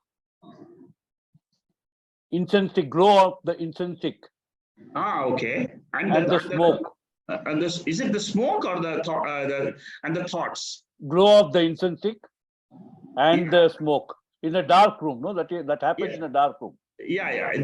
So don't look at the smoke part of it. You see, okay, what I was trying to refer to. Circle, you said circle, straight line or something like that. Yeah. Okay. You see, this is called as Alata Shanti Prakaranam in Mandukya Upanishad. There's a chapter which is devoted to this particular example. In Mandukya Upanishad, they want to explain to us what is this Atma. Now, I'm going a little bit deeper into Mandukya Upanishad, okay? So they give this example of a torchlight, or you say agarbatti. Let's take it. You see, there are two things they take. One is like in the forest, when you go, you take a lighted lamp, which is soaked in kerosene, and then you light it, and then you walk around in the dark in the forest. And then you can turn it around, and it'll look like a circle. That is, if you are in a forest, you will experience that. But all of us can experience this one. The second example is agarbatti. you agarbatti, what the exam, first you understand the example, then you understand what is the dashtanta, what is it trying to explain. In a dark room, if you ask someone to light up an agarbatti and then rotate it in circle, this is what we sometimes do in Diwali time. You just rotate your sparkler. Then what happens? You are seeing that. You're seeing that sparkler rotation, and then what are you concluding? You're not thinking that it is a small spark. What is the vision which you have? The vision which you have, what your eyes are perceiving, it is a circle. It is a circular light. But what is it actually? It is only one spark. Suppose you don't have the motion, then you will only see one small light. But if you rotate, what happens? Again and again you rotate, what happens? You start seeing circles. So this is the example. What is Gaudapadacharya, the commentator of Mandukya Upanishad, who is the grandfather guru of Shankaracharya? Shankaracharya's guru's guru is Gaudapadacharya. He uses this example. See, these are all his commentary. The Mandukya Upanishad is only 12 mantras, but he has written 225 mantras on this Mandukya 12 mantras. And he says, he is now trying to tell us how we perceive this world. Okay? When you come to perceive the world, what he has done is he has dropped all of the things. He has dropped the sense organs. Especially when you are in meditation, you can experience this. In meditation, all your sense organs are dropped. So there are no more impulses coming from outside to your mind. Then what happens? You are there as a witness, as consciousness principle. What is happening inside your mind? Inside your mind, there is a thought pattern. It is not a single thought. If it was a single thought, you could have seen it and you could have neglected it. But there is a thought circle going on inside. You see, this is where the purity of mind comes. Vedanta can be understood only by a pure mind. A pure mind will be able to see the thoughts as clearly as an apple in your hand. This is what a jnani does. Like you see an apple, you see a mobile in your hand. Similarly, any time the smallest thought comes into a jnani's mind, immediately he becomes aware. When this thought is moving round and round and round, it is called as delusion. It is the mind in delusion. You can't get away from that circle. You're not able to get away from that circle. That is the Jivatma in all of us. We don't realize it because we are caught up in this world. We are caught up in the mobile. We are caught up in WhatsApp. We are caught up in our roles. But when you take a step backwards, you will be able to use this example of this agarbatti and put it into your own mind and see as a sakshi, your own mind is that agarbatti which is going round and round.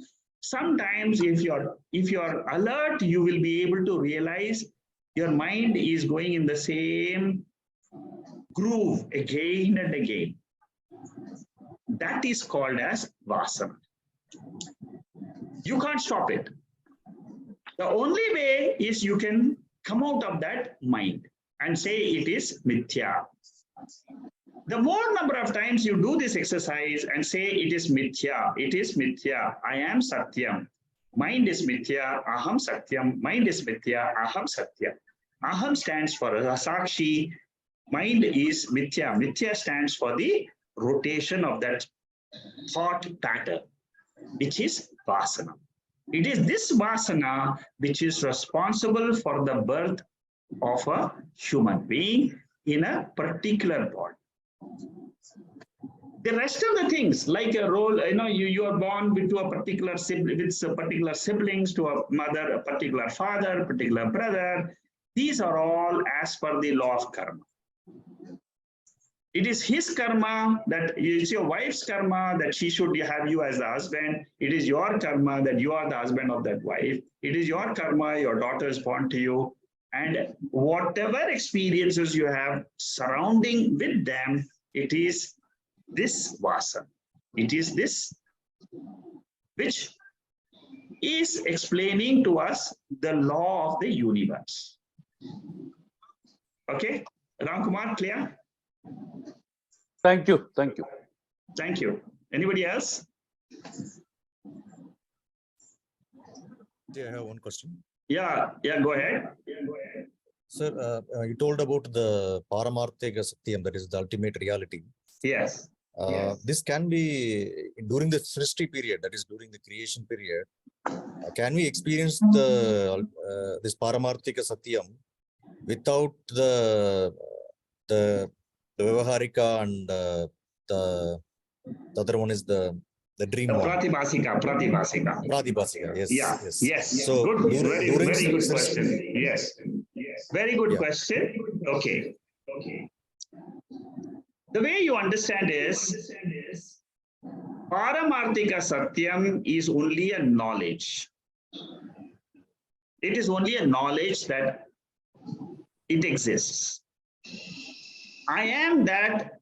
Once you say that, it is not an experience, but it is nature. Experience means mind is involved, Triputi is involved. Mind, ego, sense organs, Triputi, all this is Anatma. Taittiriya Upanishad, clearly I will be doing Taittiriya Upanishad sometime, your question is actually answered there. Paramarthika Satyam is not an experience. It is you have to learn it as your nature. From this Paramarthika Satyam Atma, the space is born which remains the same throughout one Srishti. Throughout one creation, space remains changeless.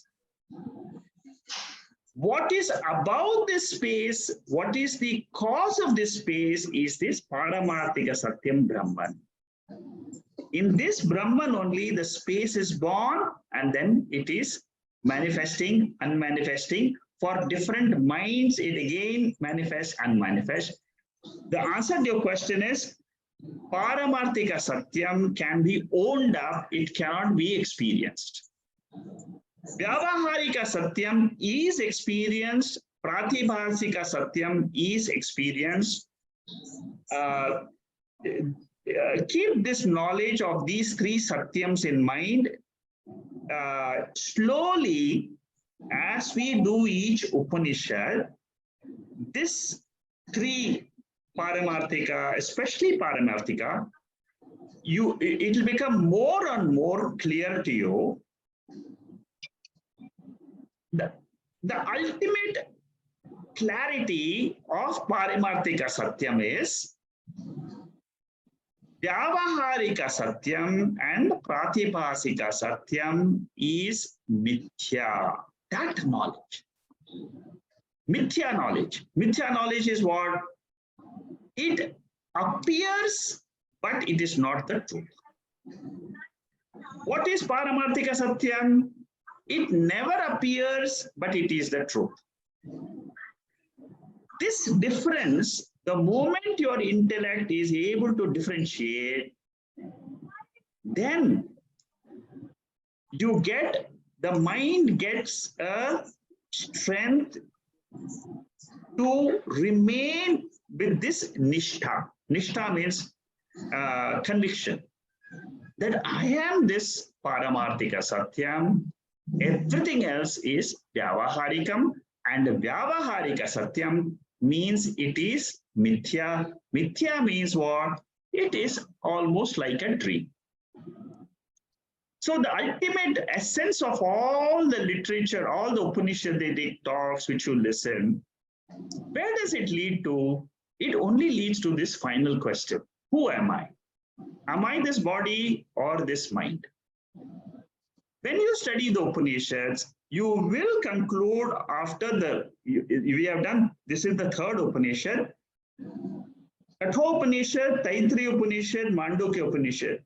Do these three more Upanishads, you will be a jnani. You will be able to say to yourself, not to explain to others. It is not for sharing with others. It is only a personal knowledge. My own conviction that there is a reality and it is being revealed to me from the Veda. Never neglect the Veda is the Pramana. Okay, so very good question, but walk still on the path. Three more Upanishads we do.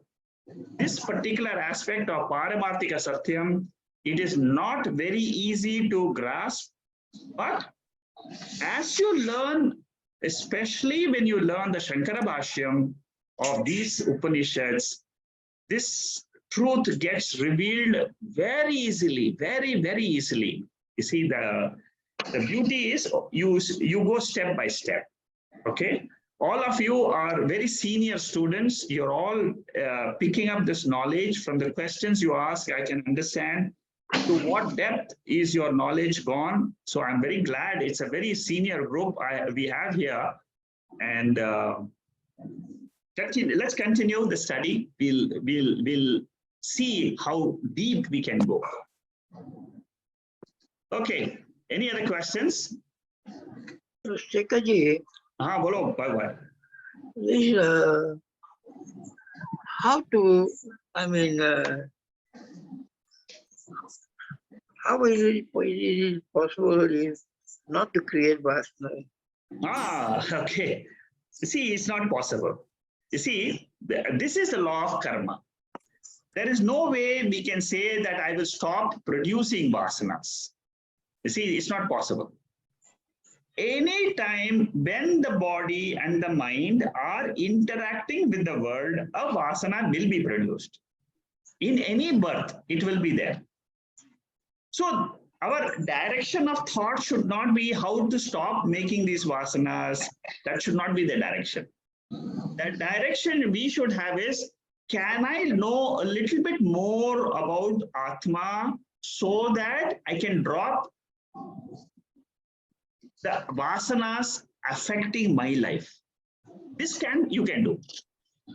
What you can't do is, I will not have vasanas from tomorrow. You can't do that because this is a natural process. You see, the Panchabhutas, which make this body, they are interacting with the sense objects.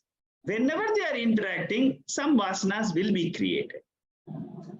At the same time, when this is happening, when this is the creation, the Lord has also given us the provision to understand that this is the creation, but I am not a part of this creation.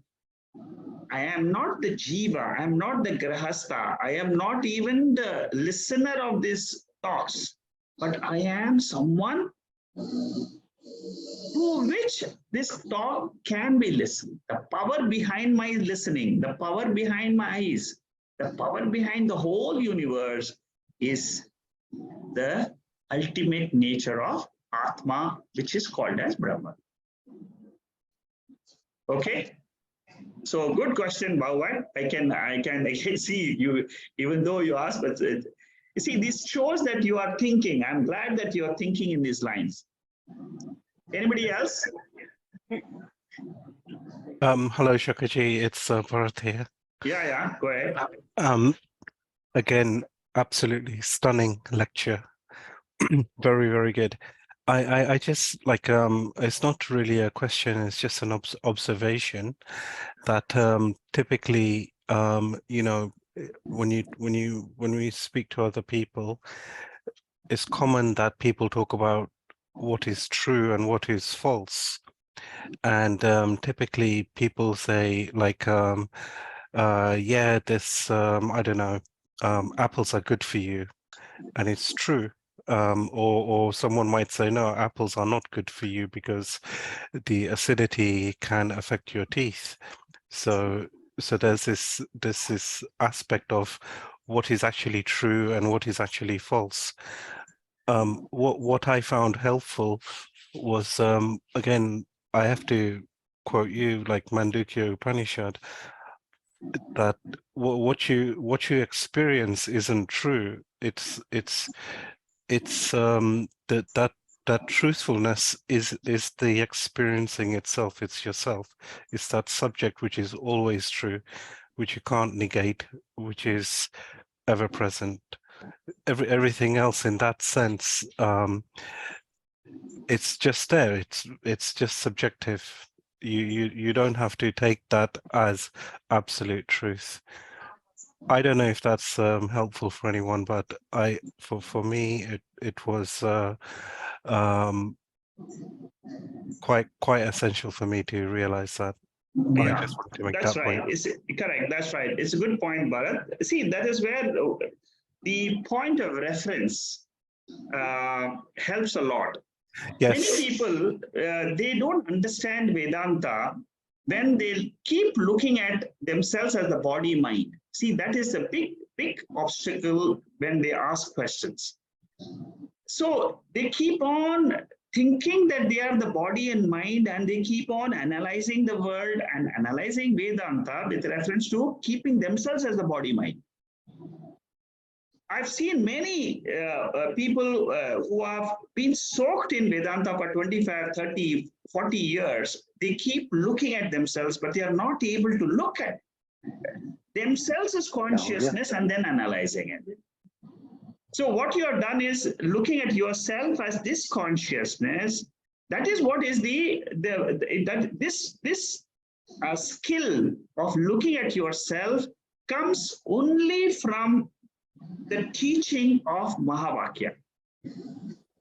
So the more we keep looking at the Mahavakyas, we'll have brilliant discussions in Taittiriya Upanishad, in Mandukya Upanishad, in Katha Upanishad. These three are wonderful Upanishads. The more we dwell on the Mahavakya, in this Mahavakya was Tadeva Brahmatvam Vidhi. Don't forget the sentence of Keno Upanishad. That is the Mahavakya. Tadeva Brahmatvam Vidhi. Again and again, the Upanishad is telling me, you are that consciousness principle. Everything else you do, but don't say that that is the truth. It is not correct. Keep doing, play the roles. You cannot stop playing the roles. The moment you leave this lecture, you will be into the samsara. Again, you'll be tossed up, you'll be into the samsara. But don't forget, again, next week when you come back, again, you will go through the Keno Upanishad, the next mantra. Again, it will draw you. But this is the only way to understand the final truth. And believe me, this truth will help you. This will not go wasted. These talks which you listen will never go wasted. It will benefit you. At some time in your life, the events will happen. This truth will come striking to you and it will save you. It will give you the strength to face the world when you are having challenges in life. Okay. A good observation, Bharat. Deepak, go ahead. I think you are muted. Can't hear. Shekharji, basically, vasanas are a part of the causal body. Yes. So in the BMI chart, it starts with Om. Correct. Why does it not start with gunas? That's one question. I mean, Guna is gunas give vasana. rise. Guna is a part of vasanas. So gunas give rise to vasana. Yes, gunas gives Vasanas rise. give rise Yes, to desires. Desires give rise to thoughts. yes, Thoughts give rise to karma, which is action. yes. And then it's a never-ending cycle that this thing. So where does prarabdha comes over here? That's one question that I have. Prarabdha in this entire thing. Yeah, prarabdha is a part of the vasanas. Prarabdha Prarabdha is karma is a part of vasanas. That is why you have the vasanas. Okay. So The therefore, vasanas all are this nothing but expressions of karma phalam. karma phalam. So basically, these are all objects of my experience that are happening in my consciousness. These are the drama of life that is happening on the screen of my consciousness. And they go on never ending till I don't recognize it. This consciousness you're referring to is the mind. In your mind, this is what is being shown to you in your life. Yeah. So You this see, is happening in another person, another picture is being shown. yes. Yeah, what I'm saying is this entire thing is happening in the screen. That screen I'm perceiving as the mind, but it's not the mind, it is the consciousness which is experiencing this entire karma phalam. Correct. The consciousness is objects, these are all objects of experience. Yes. In my experience, I as the consciousness, or I as the sakshi. Okay. So the moment I recognize that, then this vasanas drop, the prarabdha drop, then karma dropped. Is that what you're saying? Yes. The moment I come to know I am, the moment I shift, this is what is called as the binary format. Binary I don't look, the binary format means Subject, Atma object. and Atma. Subject, object. Object. I am the subject, the whole world, including my physical body, my Sukshma mind, including the vasanas, including the creator, everything is anatma. So I get a skill. The moment I put on the shoes of the binary format, which is Atma and Atma format, I get the skill, I get the knowledge, I get the strength to discard everything which is anatma. Jiva Jagat Ishvara is anatma.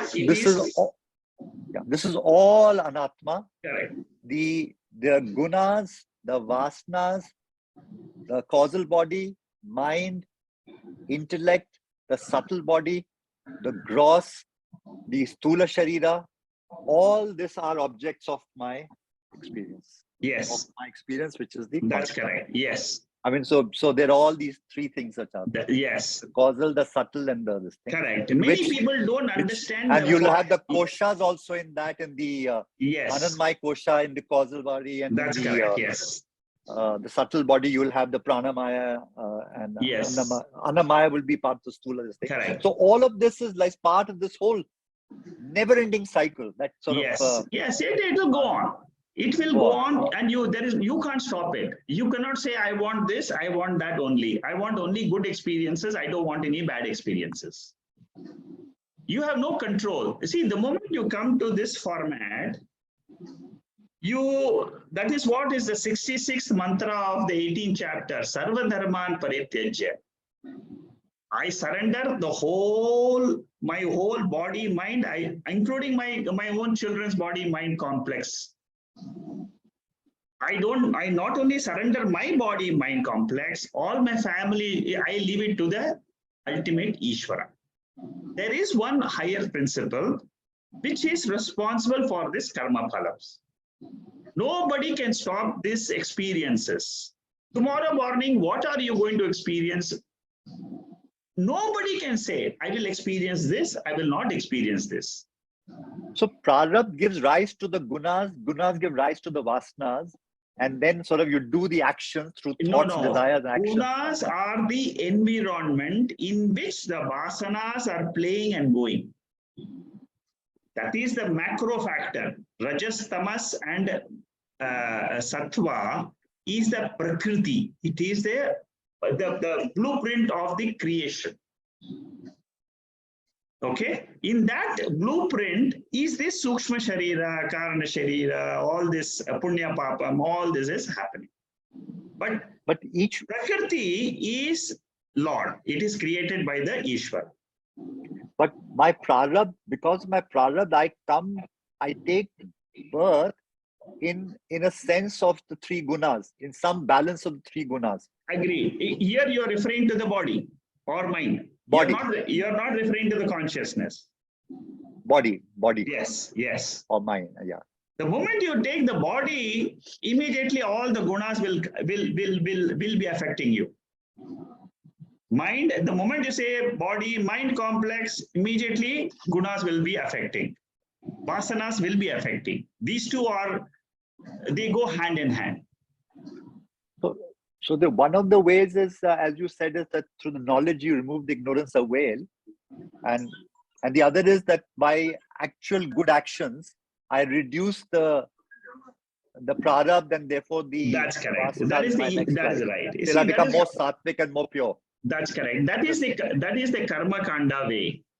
Yeah. The karma kanda, what does it say? Keep on doing good rituals, keep on doing good things in life, so that whenever there are bad things which come in your life, you will be able to face them better. That's all. But it will not give you moksha.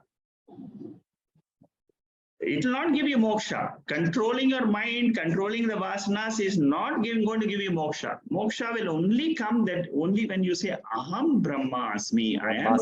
Yeah. Understood. Okay. These are all subtle truths, but you pick up from the Veda. That's all. Shekharji, just one follow-up question on this. Yeah. So body and the mind dies, but vasana is something that does not die. Is the understanding correct? Correct. You see, vasana is nothing but the causal body. When you say mind, means it is the subtle body. Vasana is the causal body. It lasts for many srishtis, whereas mind gets dropped in this srishti. After this srishti is over, this mind is gone, another new mind will come. But vasana as the causal body continues. That continues till you get this knowledge. You see, the vasanas, the only remedy for vasanas is understanding I am Atma. Understanding I am, see, the more and more you understand I am unaffected by the vasanas or the mind per se. See, how does the vasana come today to me? It comes in the form of mind only. The expression of vasanas, vasana is invisible. Vasana is adrishtam. It is not drishtam. But what is drishtam? Drishtam is your mind and emotions. So vasanas express themselves as emotions which you experience in this life. And what does knowledge do? Atma Vidya tries to create a distance between the emotion and you. Atma Vidya, the whole knowledge of the Upanishads, it slowly starts telling you that you are not these emotions, you are not this. Emotions are an effect. Vasana is the cause. Emotion is an effect. So you are beyond this cause-effect relationship which is happening in the lower nature. This is what is called as the lower nature, higher nature. That is the they all put it in different terminologies. Like you say Paramarthika Satyam and Vyavaharika Satyam. Vyavaharika Satyam means vasana related actions, vasana related activities, Vyavahara. So your knowledge of the Upanishad should be to learn more about this Atma Swarup. And also, see, there are two steps there. One is first you understand what is Atma. Second step is very important. I am that Atma, I am not this Anatma. It is a practice, you have to do it. Slowly you have to start this small internal practice. It's a thought. I am Atma. I am not this mind. I am not this emotion. Beyond emotions, there is nothing you will experience. The highest what you will experience is emotion. You will either have a good emotion of happiness. For example, your children get married, your children have, you know, for some small fraction of time, you will find you are happy. But what really happens throughout your life is ignorance about yourself. You generally don't know what is happening to me. Who am I? Is the continuous, that is why it is called as Mula Avidya. All of us suffer from this Mula Avidya. Mula Avidya means what? I'm experiencing everything, but who am I? That question never leaves us. That question is always, that is the darkness. That is the Avarna Shakti of Maya. This Avarna Shakti of Maya can be dealt only with Atmic Jnana. That is why they say that crossing this Maya Shakti is very difficult. Okay, anyway, I'm digressing from your question. So, Shekharji, just one last question, Yeah. if I can ask. yeah, Just to clarify, at the point of death, it is the subtle and causal body that takes rebirth. a causal body, you see, it's always a subtle body. Because the with vasanas are in the causal no, body. correct. The It is, vasanas give that's right right. to The causal body is always there along with subtle body. subtle body. Correct. And that See, gives rise to body, mind, intellect. correct. equipment. That's correct. Yes. So mind and intellect actually doesn't die. It moves as a subconscious yes. conscious mind. What really, Antakana. that's correct. The most important factor which you take from one body to another body is the mind and the indriyas. You see, Manashashkani Indriyani, Gita, 15th chapter of Bhagavad Gita. It tells you what leaves the body. What leaves the body is the indriyams. That means, like for example, you pack up your bag when you want to transfer from one city, you want to transfer from Delhi to, you want to go and live in America, you'll pack up something and go there. So similarly, when you leave the body, you only leave the sthula sharira. Like how you ask me how, in sleep, what do you do? In sleep, what do? You leave the sthula shariram here. Every day we experience this. But we never ask the question, do I have the ability to leave this sthula sharira? Yes, every day we leave it. So what does the mind do? This is programmed actually. You see, no individual mind will do this. It is a programmed life. It happens to all the living beings, whether it is an animal, whether it is me, it happens. So the subtle body that leaves and takes rebirth, that subtle body also is there in the light of the consciousness. Correct. So It is, yes. Without that, so even the causal and subtle is in ignorance of its That's true correct. nature. Yes. See, the moment your knowledge of Atma grows, what really happens is all this subtle body, gross body, causal body, all that becomes very clear to you. It becomes clear as what? It becomes clear that they are appearance. It is not. Yes. You see, that is what. It is an appearance. You see, what you see, they are appearing. Exactly tomorrow morning again it will appear. And you have no control over it. See, that is what you will realize. I have no control over tomorrow's appearance of my life. Or we are not in this programmed. We are programmed reality. Yes. Unless we don't awaken ourselves. That is why they say in the Upanishad that a seeker must know that he wants moksha. Atma, this is given in Keno Upanishad.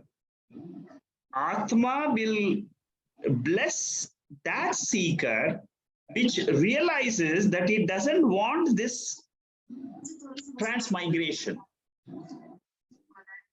Because always transmigration is full of sorrow.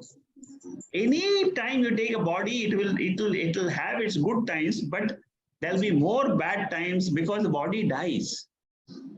So realization of what happens to a seeker in the somewhere along the path of this journey, the seeker realizes, I don't want this type of birth, death, birth, death, birth, death. I don't want this. So Atma will bless that person who wants moksha from this transmigratory cycle. The moment that this happens, then the seeker, the path of the seeker becomes very clear. And moksha is something which which just happens. The moment, see, this is again, it is all from the Upanishads. This knowledge about seeking, also seeking what? Seeking to realize our own true nature as this pure consciousness. That's all. See, Upanishads gives me a path, a spiritual path, and it tells me that there is a goal somewhere. If I go in that goal, there is some liberation possible. There is some moksha. There is moksha from what? Moksha from suffering. Suffering with this body. There is another layer. There is another reality which I didn't know, but it exists. The moment the seeker starts hearing this, like suppose you say that America is there, you don't have problems, day-to-day problems of electricity, this, like that, if a person comes to know there is another world, then you will start imagining, I should go there, I should go there. So similarly is this moksha. What happens when you hear Keno Upanishad, when you hear these Upanishad, you come to realize there is some reality which is without any sorrow. And my mind starts getting the glimpse of that reality. And the more you study this Upanishad, the more you feel the urge, the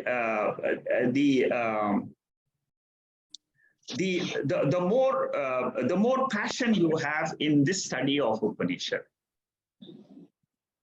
Okay. I think it's a long time today. We should close now. It's been a very interesting Q&A session. Thank you very much. Thank you, Hari Om Ajita. Thank you. I have one small doubt. Can I ask? Yeah, go ahead. Yeah, why not? When we see all the actions, karmas, are happening because of three gunas. Correct. But if we transcend these three gunas, how it will help us to realize that is Brahma Satyam Jagat Mithya. Correct. See, in chapter 14 of the Bhagavad Gita, yes, the central message of that chapter is you have to cross the three gunas and realize that you are Atma. Yes. So that is the focal, that is the central focus teaching of the 14th chapter of Bhagavad Gita. So Lord Krishna there says that Sattva, Rajas and Tamas, you cross this, you transcend these three gunas, and realize that you are something different than the three gunas. Yes. So it is another methodology, another prakriya of reaching the same reality. The same Atma, it is another way, another path. See, there are different paths. One path is Panchakosha Viveka. I drop the 5 koshas. Some people, they like this methodology, they stick to it. In their mind, the 5 koshas, they keep contemplating on it. To some minds, the 3 avasthas, it becomes very striking. So their mind keeps on going, I'm not the waker, I'm not the dreamer, I'm not the sleeper. Yes. To some people, they like these three gunas a lot, because they have understood how the mind goes through these three gunas every day. So their focus of attention has been, oh, now I am in Rajoguna, therefore I became angry, I became sad, or this, or in Tamoguna you become sad. So the way, or in Sattva-guna what happens? I am very, very peaceful. So your mind has gone into that cycle of understanding Sattva, Rajas, Tamas, Sattva, Rajas, Tamas, Sattva, Rajas, Tamas. So there are some minds whose mind can travel in this direction of Sattva, Rajas, Tamas. They understand their own behavior with reference to these three gunas. I have known many, many seekers who have understood the three gunas, and they have understood Atma purely by going through the three gunas. So go ahead. If you like that methodology of the three gunas, it is good. You can follow that methodology and come out of and say, I am Atma, which is not affected by the three gunas. Yes. Okay? Yes. Thank you. Thank you. Thank you, sir. Thank you. So, Thank you. so have a happy evening to all of you. Thank you. Good night. Namaste. Yeah. Namaste. Hari Om. Nice to see you, Sumna.